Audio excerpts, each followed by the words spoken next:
Hi guys, Chris here with Super Savvy Travelers. Hey, I apologize for the quick and dirty video. I had two very nice videos, but unfortunately there's a lot of attention on a certain subject on all social media, and I have to steer clear of stating that subject, so that's what I'm going to do.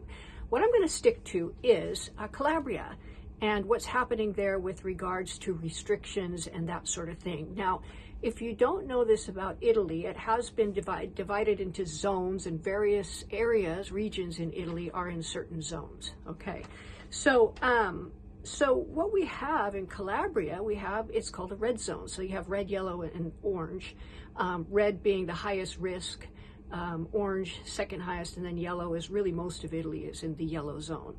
So what does that mean? Well, that means that in the red zones, you're not allowed to travel back and forth between comunes or municipalities. So the people in Santa Domenica cannot go to Scalea unless they have an urgent reason, meaning health, study, work, something like that.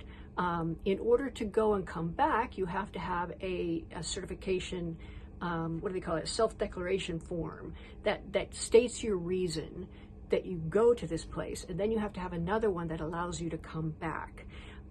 If you're going to do that, I suggest you have proof of some sort, because the final determination as to whether or not you've done this legally or illegally rests in the hands of whoever stops you or whatever.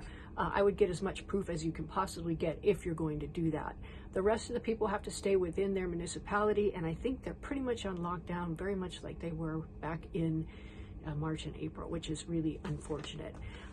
Happily, the grocers in Santa Domenica are able to go freely back and forth, so they can get you what you need if you're in one of these hill towns or villages or something like that, and they have been wonderful. My friend Bonnie, who is boots on the ground there, has had Biagio from the market up in the piazza go get her things like pet food and things like that. So all of that stuff is kind of covered, and these guys have so stepped up and really made it nice and easy for the rest of the residents who, really have been struggling under these lockdowns. It's been pretty harsh and tough.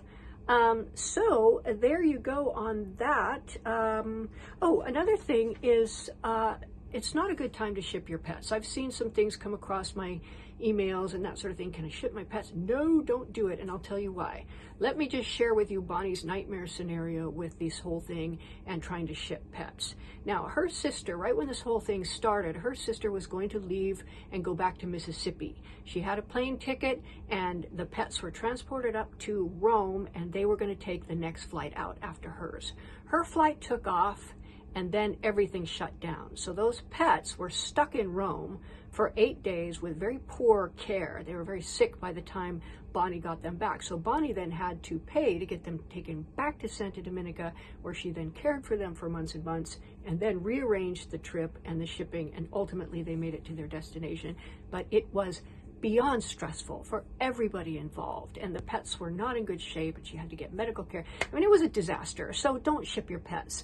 In fact, with things the way they are in Italy right now, who knows that one day these yellow zones might not be red zones.